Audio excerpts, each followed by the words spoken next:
Hello friends, ये part वहीं से स्टार्ट होता है जब चैन सूतम से कहता है, लगता है तुम मेरे अंकल को लाइक करती हो, तो उस नाइट तुम क्या सोचकर मेरे बेड तक आ गई। ये सुनते ही सूतम उसे थप्पड़ मार देती है, तो वो कहता है तुम्हारी हिम्मत कैसे हुई मुझे हिट करने की। कहकर वो उसे मारने वाला था, पर सैम उसे रोक देता है। तो वो कहता है आप इसकी हेल्प क्यों कर रहे हैं। तो सैम कहता है एक मैन होकर वुमन को हिट नहीं करना चाहिए। चैन कहता है हम एक फैमिली हैं, फिर भी आप इस वुमन की हेल्प कर रहे हैं। रुको मैं दिखाता हूँ ये कैसी पर्सन है। कहकर वो उन दोनों की साथ वाली कुछ फोटोज दिखाता है। फोटोज को देखकर सैम की मॉम कहने लगती है मुझे पता नहीं था तुम ऐसी पर्सन निकलोगी। सैम भी उन फोटोज को देखकर शॉक्ड हो जाता है। तो सूतम उससे कहती है ये मुझे फ्रेम करने के लिए यहाँ आया है, और वो उसे डीएनए रिपोर्ट देखने के लिए कहती है। सैम रिपोर्ट देखता है, पर उसमें फिर से नेगेटिव आया था, और वो उससे कहता है क्या अब तुम सेटिस्फाइड हो।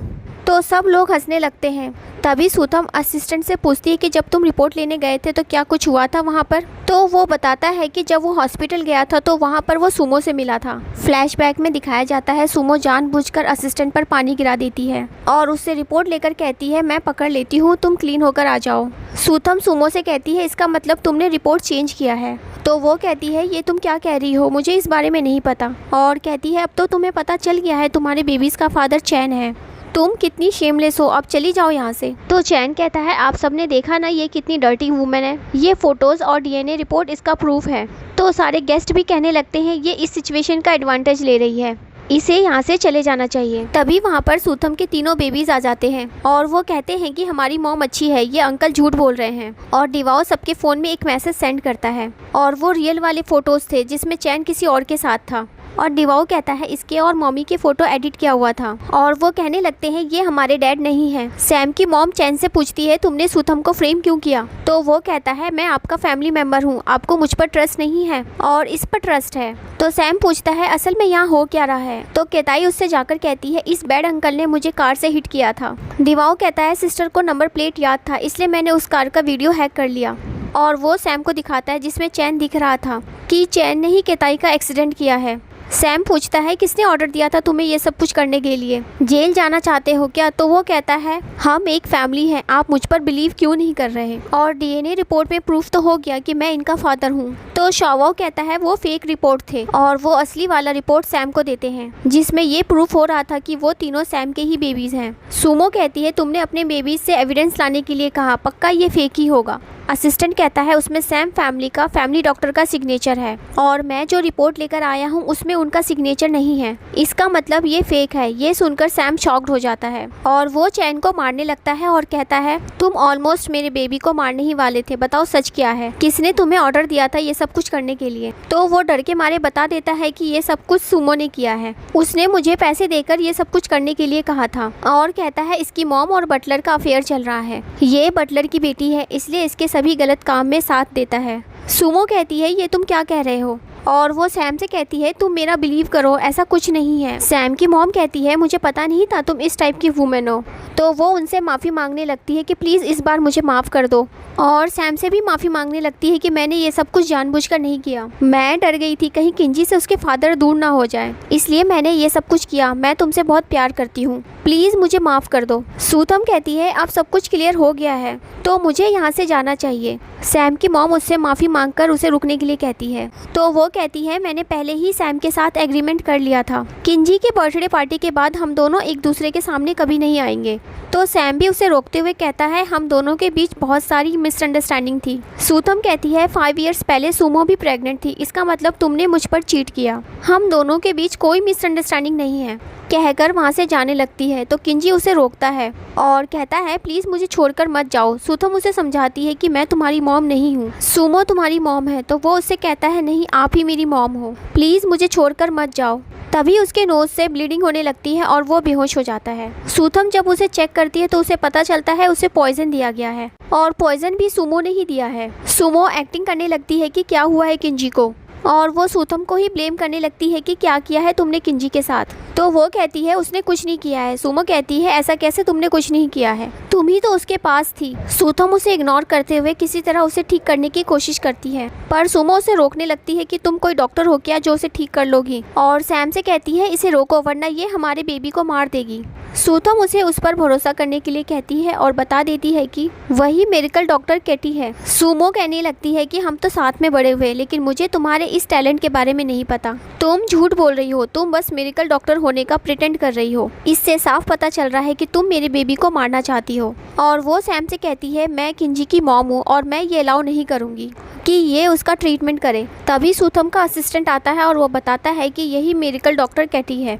सैम का असिस्टेंट भी बताता है कि यही डॉक्टर कैटी का असिस्टेंट है। मैंने इससे कांटेक्ट किया था, हो सकता है ये जो बोल रहा है वो सच हो। सुमो सोचने लगती है ये कब डॉक्टर बन गई, पर मैं इसे किंजी को बचाने नहीं दूंगी। और सूथम से कहती है मुझे फिर भी तुम पर बिलीव नहीं है, तुमने किसी को हायर किया होगा एक्टिंग करने के लिए। मैं तुम्हें अपने बेटे को हार्म करने नहीं दूंगी। तो सूथम सैम से कहती है अगर तुम अपने बेबी को बचाना चाहते हो तो सुमो को यहाँ से बाहर भेज दो। असिस्टेंट बॉडीगार्ड से कहकर सुमो को बाहर भेज देता है। सैम सूथम से किंजी के बारे में पूछता है तो वो बताती है पॉइजन इसकी पूरी बॉडी में फैल गया है। वैसे ही ये पहले से ही इसका हेल्थ ठीक नहीं था, हमें इसका फुल बॉडी चेकअप करवाना होगा। और वो उसे हॉस्पिटल लेकर जाते हैं। हॉस्पिटल में डॉक्टर बताती है उसका पॉइजन डिटॉक्सिफाइड कर दिया गया है, पर उसे एक बोन मैरो की ज़रूरत है। अगर बोन मैरो ट्रांसप्लांट नहीं किया गया तो वो 1 मंथ से ज़्यादा सर्वाइव नहीं कर पाएगा। सैम कहता है ठीक है आप कर दीजिए। डॉक्टर बताती है आपका बोन मैरो उससे मैच नहीं हो रहा, आप उसकी मदर को बुलाइए, हो सकता है उसका बोन मैरो मैच हो जाए।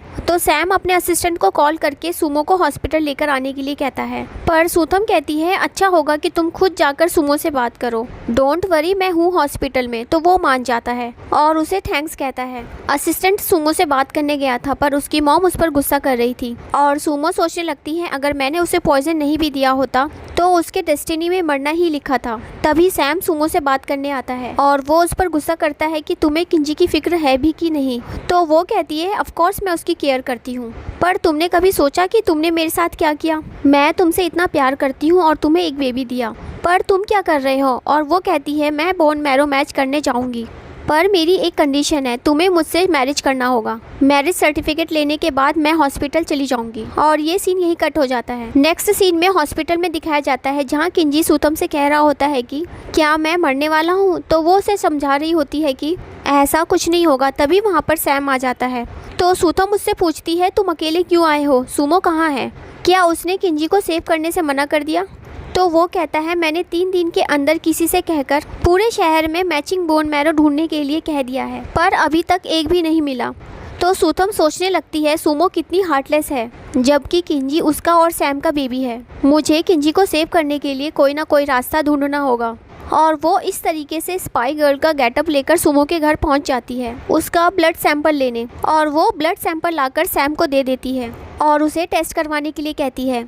तो वो पूछता है तुम्हें ये कहाँ से मिला? असिस्टेंट बताता है सूथम सिर्फ एक डॉक्टर नहीं है बल्कि वो एक एजेंट भी है, तो ये सब करना उसके लिए कोई बड़ी बात नहीं है। सैम शॉक्ड होकर उससे पूछता है असल में तुम हो कौन? सूथम कहती है मेरे बेबीज स्कूल से आते ही होंगे, मुझे जाना होगा कहकर वो चली जाती है। सैम उससे बात करने के लिए उसके पीछे जा रहा होता है तो असिस्टेंट उसे रोकता है और कहता है मुझे तुमसे कुछ ज़रूरी बात करनी है। फिर दोनों कैफ़े में बात कर रहे होते हैं जहां असिस्टेंट उसे कहता है कि किंजी का मैटर सॉल्व होने के बाद तुम सूथम से दूर रहना और उसे दोबारा कभी मत मिलना। सैम कहता है वो मेरे बेबीज़ की मदर है, मैं तुम्हारी बात क्यों सुनूं? तो वो बताता है क्योंकि जब तुम 5 इयर्स पहले अचानक डिसअपीयर हो गए थे तो उसने बहुत सफ़र किया है। उसने वो हर जगह तुम्हें ढूंढा जहाँ जहाँ तुम दोनों साथ में गए थे और तुम इतने सालों से उससे मिलने से रिफ्यूज़ करते रहे। उसने इन 5 सालों में बहुत सारी मुश्किलों का सामना किया है, तुम डिज़र्व नहीं करते उसके क्लोज जाने का। आई होप ये मैटर सॉल्व होने के बाद तुम दोबारा उसके क्लोज नहीं जाओगे। तो वो कहता है भले ही मैं पास्ट की बातें भूल चुका हूँ,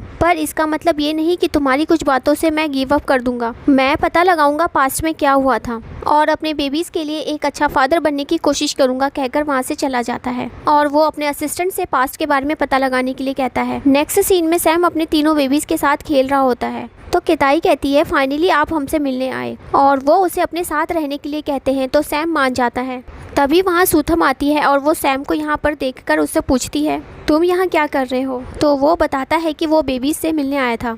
सूथम उससे किंजी के बारे में पूछती है तो वो बताता है कि उसके रूम के बाहर सिक्योरिटी गार्ड्स हैं, कोई भी ऐसे अंदर नहीं जा सकता। तो सूथम उससे कहती है अब बहुत लेट हो गया है, तुम्हें यहाँ से जाना चाहिए। पर बच्चे कहने लगते हैं डैड भी उनके साथ खाना खाएंगे और सैम भी वहाँ रुकने के लिए नाटक करने लगता है कि उसने पूरे दिन से कुछ नहीं खाया है, इसलिए वो बहुत हंग्री है। तो सूथम मान जाती है और फिर सब साथ में बैठकर खाना खा रहे होते हैं और केताई उसे सर्व करते हुए कहती है कि ये मॉम की स्पेशल डिश है। सैम जैसे ही खाता है उसे पास्ट की कुछ मेमोरीज याद आने लगते हैं जब वो और सूथम डेटिंग कर रहे थे। खाना खाने के बाद सैम डिश वॉश कर देता है और वो सूथम को बता ही रहा होता है तो सूथम उसे देख रही होती है। सैम पूछता है क्या हुआ, ऐसे क्यों देख रही हो? तो वो कहती है तुम बिना चश्मे के अच्छे दिख रहे हो। ये सुनकर सैम खुश हो रहा होता है, तभी सूथम उसे वहाँ से जाने के लिए कह देती है।